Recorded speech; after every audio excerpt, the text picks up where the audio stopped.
I want to introduce our Maura Women Helping Women Award recipient, Marsha Clark. Many of you may know Marsha. She has become a driving force in the realm of leadership development, change management, strategic planning, performance management, team development, and executive coaching. She's a visionary leader, and she's dedicated more than 20 years to honing her craft and delivering leadership development programs tailored for women. She is also an Amazon best-selling author of the book Embracing Your Power. Complementing her literary success, she hosts a weekly podcast titled Your Authentic Path to Powerful Leadership. And I can attest to her leadership program because I've seen her in action, and she has developed thousands of women, which is a wonderful gift to planet Earth. Also joining us today is someone who has helped make this forum happen, and that is Michelle George of Texas Capital, here in this beautiful floral dress. I have to point that out. Michelle serves as Community Relations Director at the financial services firm, managing its statewide philanthropy. In 2022, she helped build the newly formed Texas Capital Foundation and now serves as Senior Grant Officer. Congratulations on that. She also leads the firm's corporate sponsorships and serves as a member of all 5 market leadership teams statewide. She's somebody to know. She serves on the boards of Parkland Foundation and Miles of Freedom, and previously was in Marsha's Women's Leadership Institute with Texas Women's Foundation. Congratulations on that. So Michelle, we appreciate you joining us today to moderate this panel. I'm going to turn things over to you. Well, thank you, and thank you for the opportunity to support this such necessary work. So before we get started, I just like to say it's such an honor to be here with the woman who literally wrote the book on authenticity and leadership, and to be a part of the program was just transformational. So you guys are in for a real treat today.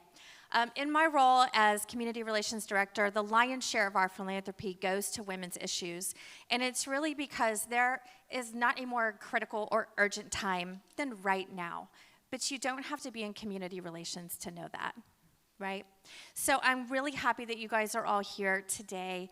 And if you take away one thing, it is that representation matters and your voice matters. So I hope that with this forum and with this event, you will not only be entertained and educated, but also that you will take away a personal call to action. So without further ado, let's get started. Question number 1. Got my handy dandy folder here. Okay, so I want to get started by talking about your personal leadership journey. So you started in corporate and worked your way up through the ranks. So tell us about that. Yes, so I had a 21-year career at a technology company, and I started as a secretary, and I left as a corporate officer of a Fortune 50 company. So I've climbed that ladder and seen organizational systems from a lot of different perspectives. And one of the things that was true for me, if you go way back when, I was often the first or one of few women in the room. Anybody here relate to that? Most women, I go, yeah, and it's still true today. So, you know, I know that I was asked to, I use the word conform. I was asked to do a lot of things like men did them because it was mostly men who were driving decisions and so on. From the way I thought to the way I worked, even to the way I dressed. And when I think about that, what really the learning experience from that was that I wanted to create a program or a set of offerings or a new way of thinking about defining success on your own terms and doing it your own way. And so when you think about the authenticity of leadership, it's one of the basic principles of what I teach, and it's led to programs, it's led to coaching, it's led to books and podcasts and speaking engagements, and I get to do the work that I love. So let's dig into that a little bit. When you are at that leadership position and the ratios are not great, right? So we're seeing a lack of support, lack of access, lack of pay. lack, you name it. So can you tell us how your programs and your coaching help combat those issues? Yeah, I look at research. I look at the academic literature. I bring my own anecdotal experience, and I create the space to have conversations, not only for people to learn from me and what the research says, but from each other. And I will tell you that in so many of the programs, even today, the women that walk into those rooms, it's often the first time they've ever been in a room where it's been all women. And on some scale, might be some skepticism. Do we still need this in 2024? And then there's others, I'll be honest with you, where it's like, I don't know if I want to be in a room full of all women. And we have a history of not always being as kind to one another and supportive of one another. And it's one of the things I've seen change over the almost 25 years that I've been doing this. And so when I think about the programs that I deliver, when it's all women, we realize first we're not alone and that we're not crazy. There are other women having similar experiences, and it's not just about me. The second thing is that we get to have conversations and ask questions that we wouldn't otherwise get to discuss or ask if there were men in the room. We just wouldn't. And, you know, when anyone asks me to come in and do any of this work, I ask two questions. Are you willing to do deep work, and are you willing to take a risk? Because that's what it takes to get to the real issues related to how we're going to continue to advance. And I think the support mechanisms, whether it be sponsors, coaching is always a part of every program that I deliver, and then the learning teams that are smaller groups within the larger group that enable us to do even deeper work together. And it's building those relationships and building that trust. It was truly an amazing experience. Thank you. I'm your little commercial over here, Marsha. It was wonderful. So in addition to conducting these programs, you've got your podcast, you've got 2 books, best-selling author. You guys, if you haven't listened to the podcast, that needs to be call to action number 1. Subscribe to that podcast. It's your authentic path to powerful leadership, right? That's right. And it truly, truly is amazing. So can you talk to us about how that's really expanded your reach?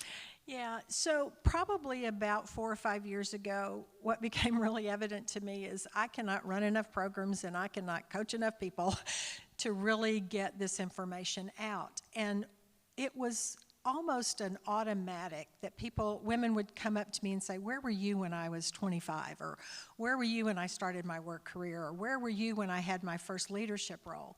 And so there was a word that came out for me called accessibility. And I'm thinking, how do I make this information, this content, this experience available and accessible to more women around the world? And so that's where the book and the podcast came from. And I will tell you that I am smiling. Yes, I am an Amazon bestseller in 2 categories. Yay! And I have my second book coming out late summer. What I did is take the programs that are typically 12 to 20 days in length, depending on what an organization wants to do, and condense those into 2 books. I was going to write one, but it would have been 1,000 pages, and I don't know about you, but that probably might have, prevented me from picking it up and reading it. So I've divided it into the 2 books, and then knowing what vehicles are available today to share this kind of information. I didn't know what a podcast was when somebody said, you need to do a podcast. And I said, okay, that's kind of my answer to everything. Let's go try that. And I learned about it, and we've been doing that now. They're dropped every Wednesday, and our last one was episode number 136. So we've been doing it a while, and it is now following along with the books, even the second book, even though it's not come out. And so it's an educational podcast, and we get to hear and share stories, tools, examples, and you have the book as a reference if that's something that you'd like.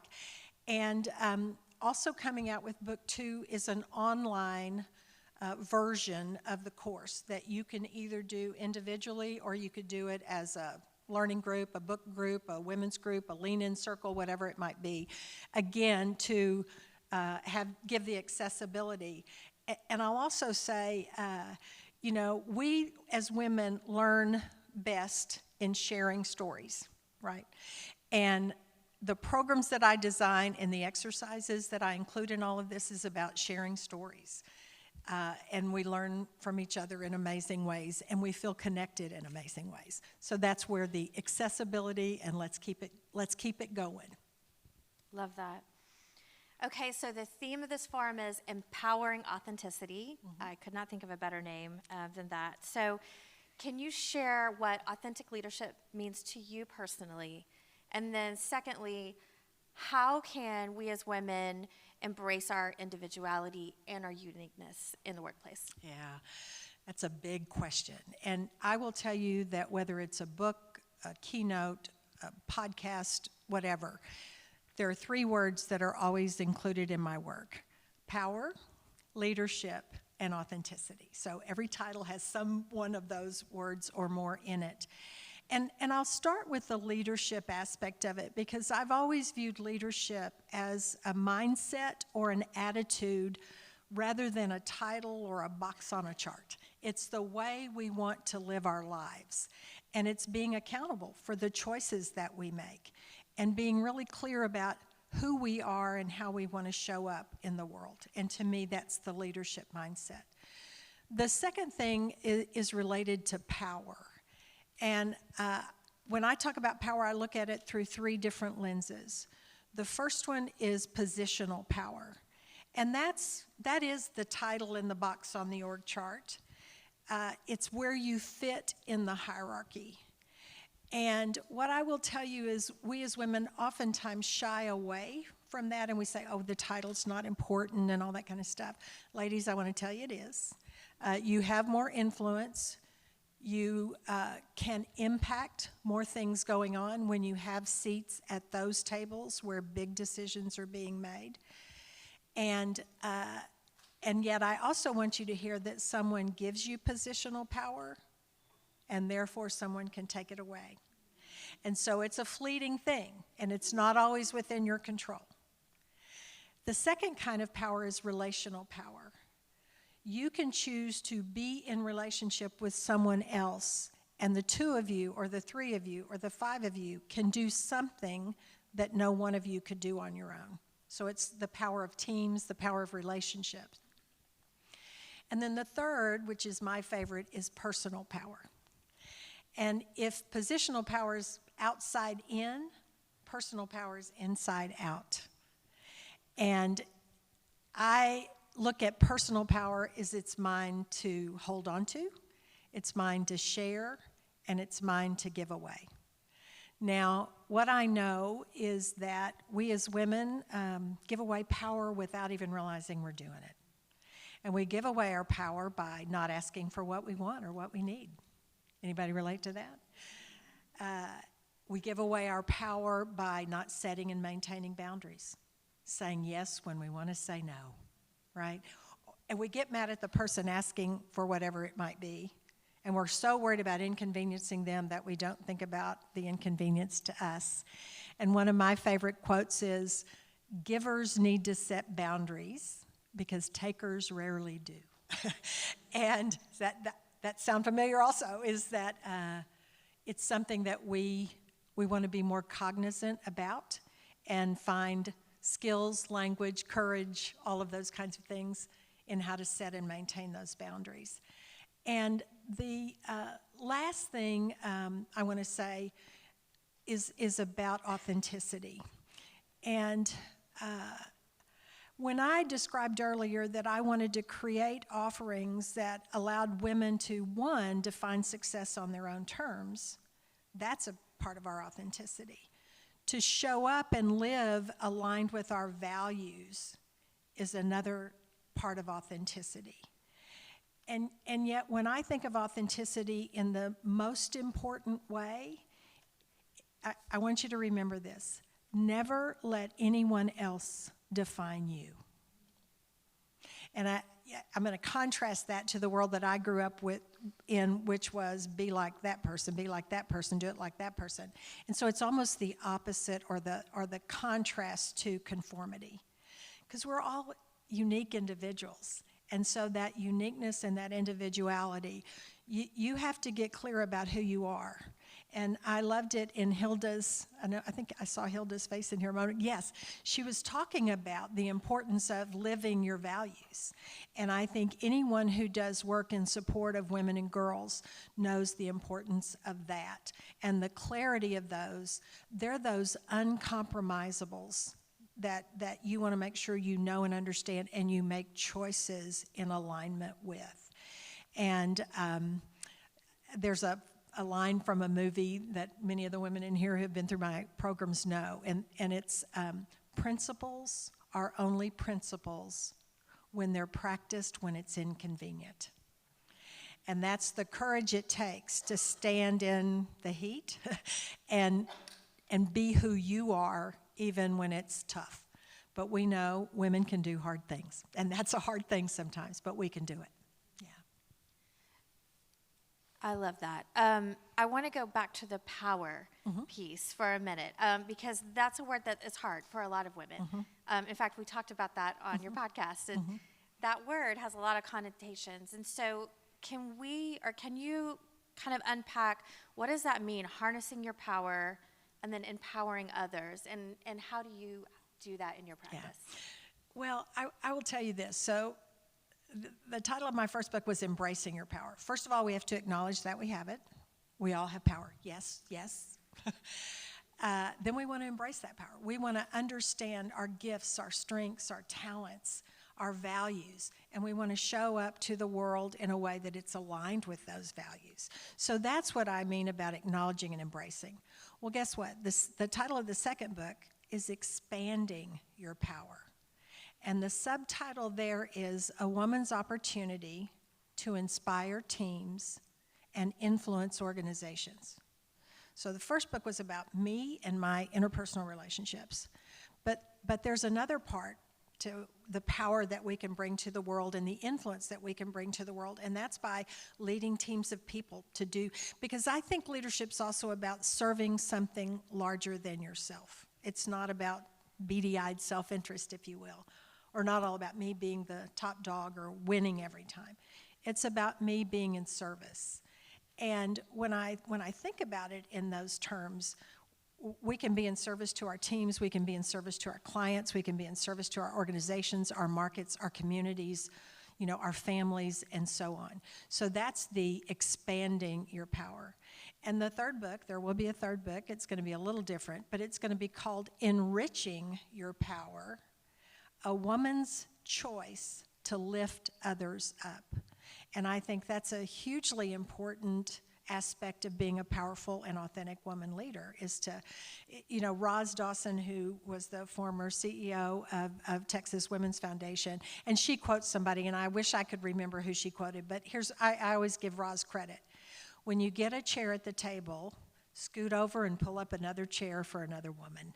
And I just think about that whole idea of women supporting women being such a critical part of our power. So embracing, expanding, and enriching. So along those lines, can you share some specific things that have helped you advance in leadership? Yeah, I will tell you, I think of things in small sound bites, because when you're my age, that's how you remember stuff. But and it's clarity, skills, courage, and timing. And it's one of the foundational elements of the work that I do. Clarity about who I am first. Clarity about how I want to show up in the world. And clarity about what I hope to accomplish and how to leave whatever I, came into better than I found it, right? So the idea of clarity. Skills is building a toolkit. Good leaders know they have a toolkit. Great leaders know what tool to use when. And so I'm big about frameworks, models, checklists, conversations, song titles. All those things are tools in my toolkit because they help me remember. And I also think one of the things that might be a bit unique about our program is we also talk about the language that's required to go execute. You've probably been to training programs where they've said you need to do this and you need to do this and you need to do this, but they don't really help you figure out how to do that. So, for example, when someone asks you to do something and your automatic default is, sure, I'll do that, and then you'll walk away muttering, going, what have I done yet again, right? That boundary thing. Versus, I take my commitments very seriously, and I've got a full set of commitments that I've already made. So I'm going to need to go away and take a look at what you're asking me to do before I come back and let you know whether I can do that or not. So it's a new set of default language versus, sure, yes, oh, of course, and then walking away going, I've done it again. So even language in those ways. It has to be in your own words and all those kinds of things. But that's another way of giving you tools and a way to do it differently. So skills and then courage. One of my favorite quotes on courage is by Winston Churchill. It takes courage to stand up and speak, and it takes courage to sit down and listen. And sometimes the courage to stand up and speak is the hardest part. And so having the courage of our convictions, being willing to speak truth to power, to go against the grain, and to do it with conviction. And then the other is timing. Sometimes we got to have the meetings before the meetings. Sometimes we need to know when we need to insert our perspective or our thoughts or our opinions. And sometimes we got to follow up after the meeting. So getting smarter about the timing of how I want to show up, in what way, and with whom. So those are the 4 things for me. Clarity, skills, courage, and timing. Did y'all get that? Are y'all writing that down? Good. And we do have a handout. So Marsha has generously typed out some of these answers. So you guys can have something to take away with you at the end. But before we get there, I look around and I see a lot of women leaders here in various stages of their careers. And you all look beautiful today, by the way. Well done. Well done, Dallas women. But as we're thinking about aspiring to the next level and achieving that dream of leadership, can you give us kind of 3 to 5 quick hits? Yeah, I wrote this down because I had to give this a lot of thought, because any of you who know me know, I never answer questions in short ways. And there's a lot that we offer in the programs, and I didn't want to give the whole list. All right, so I'm going to go back to something I said earlier, and this is number 1 on my list, is never let anyone else define you. Not the stereotypes, not the biases, not the little boxes they often try to put us in, but you get to define who you are, and you need to stand in that courage. The second is know and live your values, something that you've heard from me already. You heard from Hilda. You'll probably hear it more throughout the session this evening. Have the courage of your convictions and stand up for what you believe in. And, there's also, and I think this is a country western song, if you don't stand for something, you'll fall for anything. So you got to know what you stand for.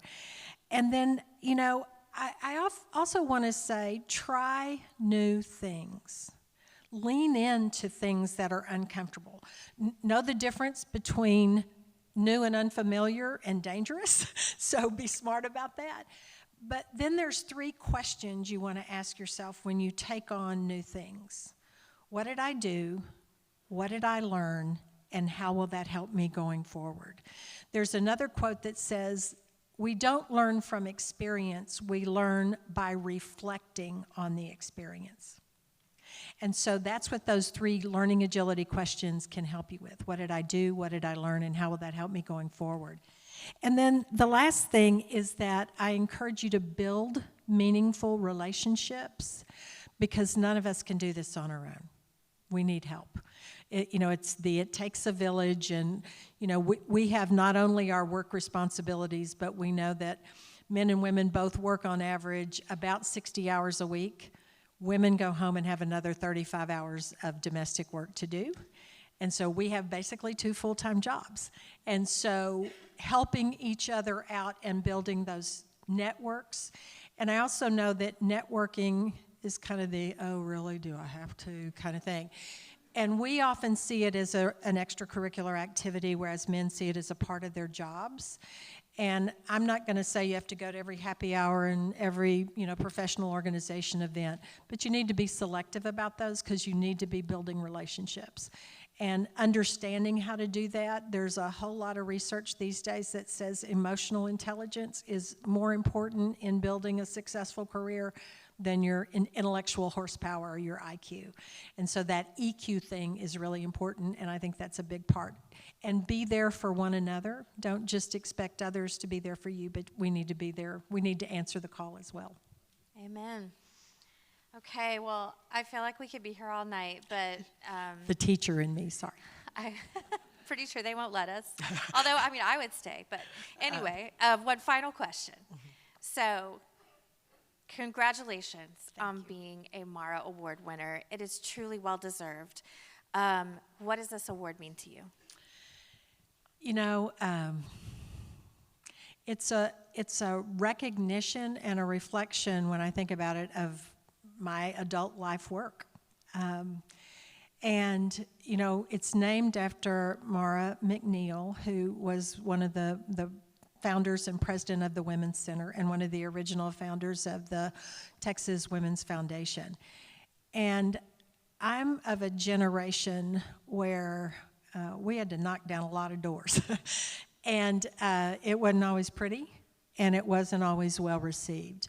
And so when I think about the Maura Award, she was from my generation.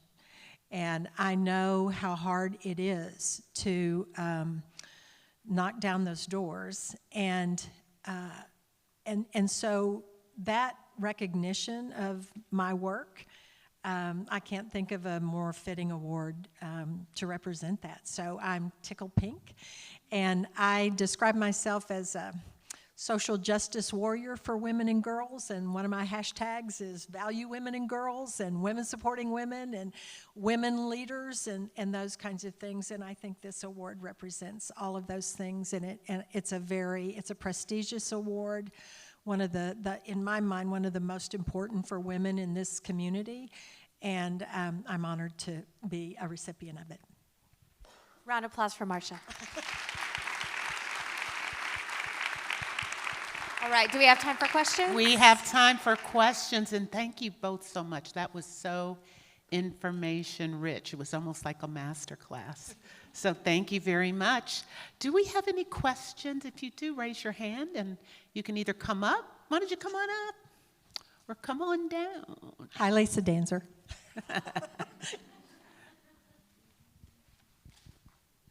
I was just wondering if you could tell a story that you've told several times in your classes about going on CNN and talking about women wearing pants. Okay, so that's a teaser. How about that? So this was in 1994, and I worked in a company that required women at headquarters to wear dresses. And women had been wearing pants and pantsuits and had much more relaxed dress codes. And I worked really hard over several years in the company. And I'll tell you this little side story. It wasn't until the daughters of our executive men came home and said, "Daddy, why do I have to wear a dress to work?" that things finally got changed. So I, was modeling, that you needed to wear dressed up pantsuits and all that kind of thing. And we really did. I was on CNN. Because it was so dang long that it took. The company I worked for was EDS, Electronic Data Systems, and they were known for their strict dress code. And so I had the benefit of being on CNN and defending that we were 20 years late, but here we are. Thank you, Lisa.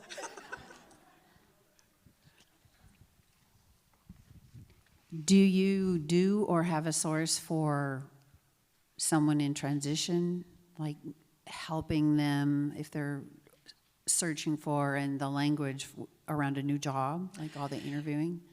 So I say I am not a career coach, and I have helped women transition.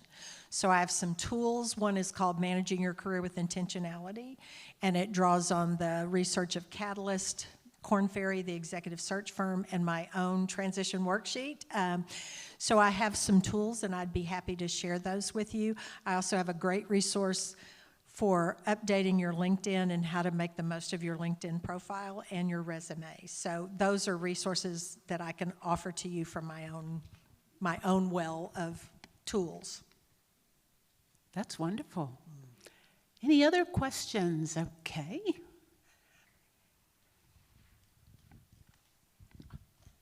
Hi. Hi. You mentioned about your generation and the walls you had to knock down, and we discussed women having to work 50 hours a week and then 35 more at home. As we look further into our careers and our leadership, what do you see as our biggest external hurdles that we're facing when managing all of that? Yeah, the infamous work-life balance question, is that what that is?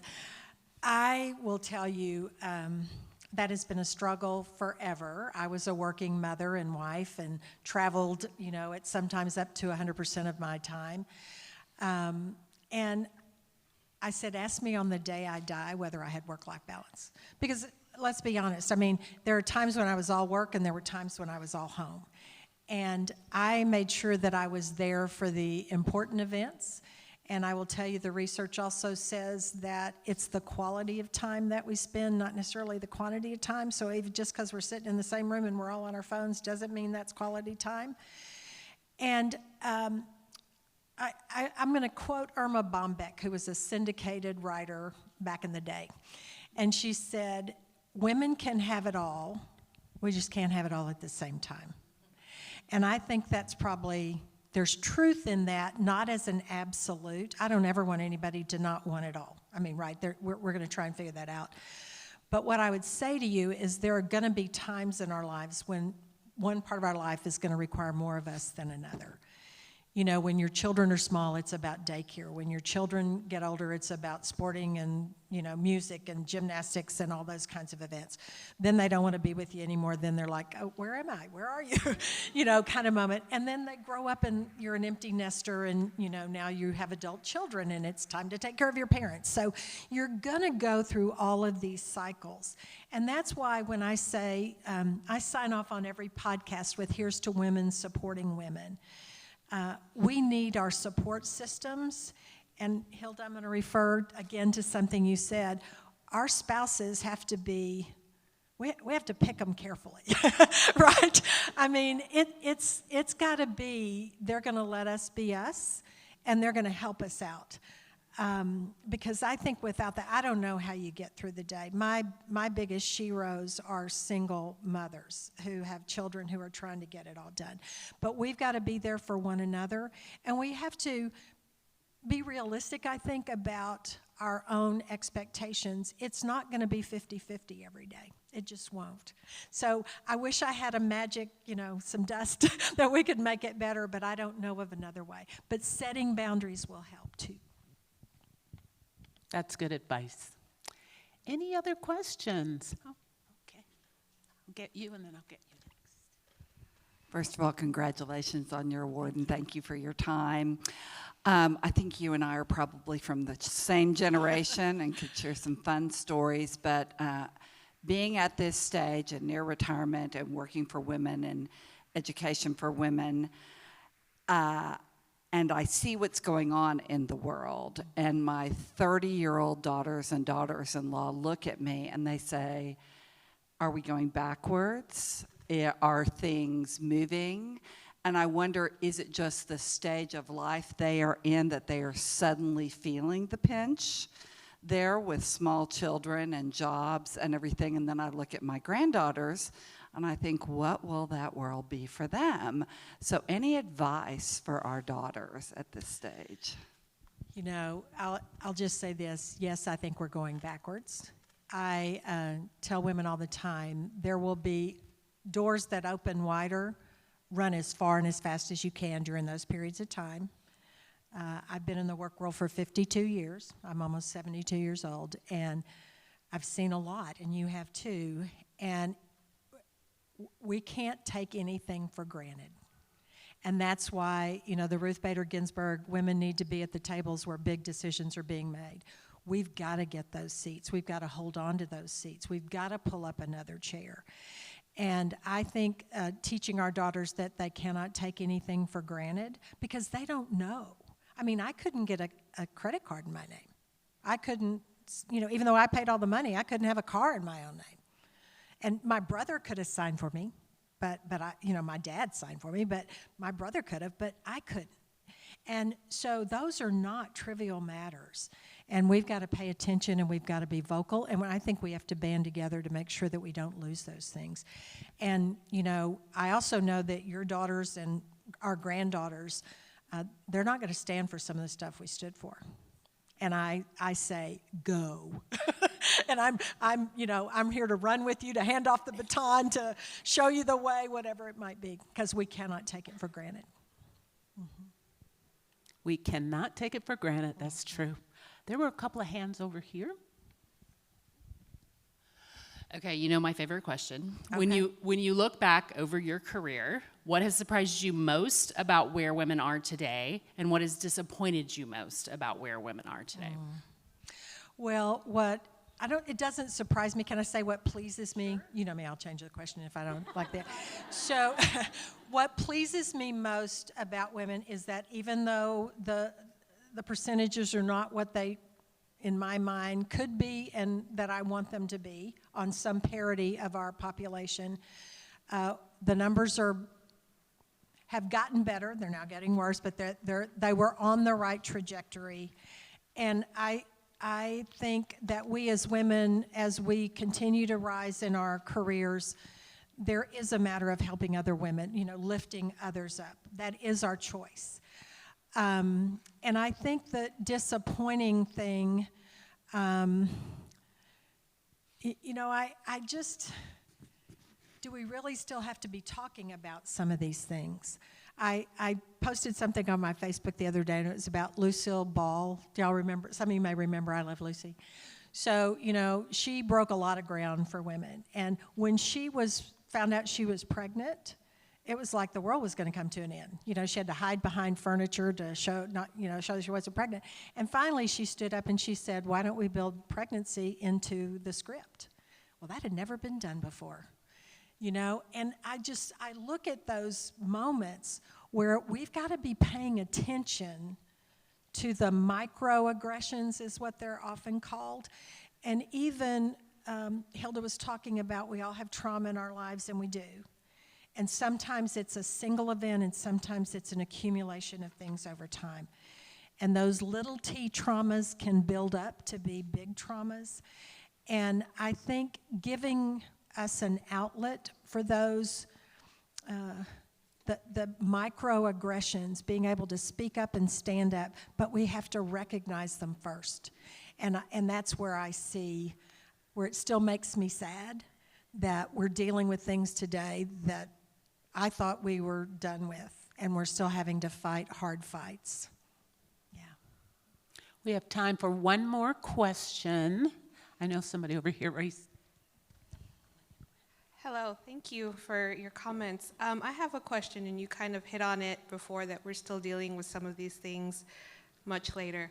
What advice do you have for us when we're the only women in the room amongst men, and we have to make a decision together and our voice is dismissed? How do we find our voice? Boy, finding our voice. So this is not an easy answer. This is not a short answer.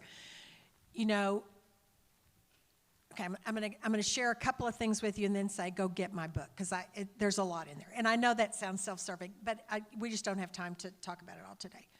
So one, know who in order to be politically savvy, which is how we have influence, and it's different than being political. Being political is pushing your own agenda to the exclusion of others, often for personal gain. Being politically savvy is knowing how to get things done in an organization, so how to navigate the organizational system. So the roles you need to understand are who is the decision maker, and there's usually multiples, and who is the final decision maker is really important. So know who those people are, understand how they make decisions. Second, know who your allies are. Who are those people that agree with you on this topic? Because We can be allies on one thing and adversaries on another. Have the meeting before the meeting with your allies. It is not a waste of time, ladies, if you really want to have the influence. Have that meeting, and you don't just agree that y'all are on the same side. You ask that person, ask for what you want. Will you share your example, or will you vocalize your agreement or your support of what I have to say? So you got to ask for it. Then you also have to know your adversaries. And adversaries are the people we often avoid. Here's what I'm going to tell you. You need to know them even more, because you got to be ready for whatever it is they're going to bring to the table. And what I will tell you, when I've coached women around this, they'll often find that even with the adversary, they may agree with them on 3 or 4 things. It's just one sticking point or a couple of things. Well, even at that, now I know what I need to focus on. And whether it is that I need to go do my research to present my business case for why I think mine is the right way, and if they bring up a different way, I'm ready for that, to minimize or neutralize. And then the 4th role in being politically savvy is the gatekeeper. And gatekeepers are the people who open the doors or close the doors. Close the gate, open the gate. That's people that you need to get information from. So whether it's the financial people to build your business case, or the technical people to know what technology requirements there are, all of that. It's also executive assistants who can get you on the boss's calendar, or the decision maker's calendar, or the allies' calendar, or the adversaries. So I would say you have to be politically savvy in today's world. I'm not suggesting you have to be political. I don't want to be political. I gotta be politically savvy. I hope that helps. I think that's going to have to be the last word. Marsha, thank you so much for knocking down the doors and breaking through the glass ceilings. We may not be exactly where we want to be as a gender, but we are much farther along than we would be without women like you who have blazed the trail for us. And as you look around this room, this is a beautiful room to me, not just because of your attire, but look at how much diversity in this room, of all aspects of diversity. And the collective power in this room can be activated. We can be authentic in empowering each other to be successful. And I hope that everybody takes away what Marsha intends us to be authentic in how you lead, reach back and give to others. I saw so many things: do the deep work, take risks, leadership's a state of mind, on and on and on, just so many wonderful things. And Michelle, thank you for continuing to invest in our communities and doing the work that you do. And thank all of you for selecting this panel. I hope it enriched you and you have some tips that you can take forward. We still have a lot to cover this evening because we have our reception before we actually have the celebration. So you have plenty of time before 6:45 when the celebration starts to network, make some new friends, make some new allies, some new connections. You can also go to Texas Women's Foundation's website for more information on these powerhouse ladies on the panel and about the organization. So enjoy the rest of the evening and thank you for coming.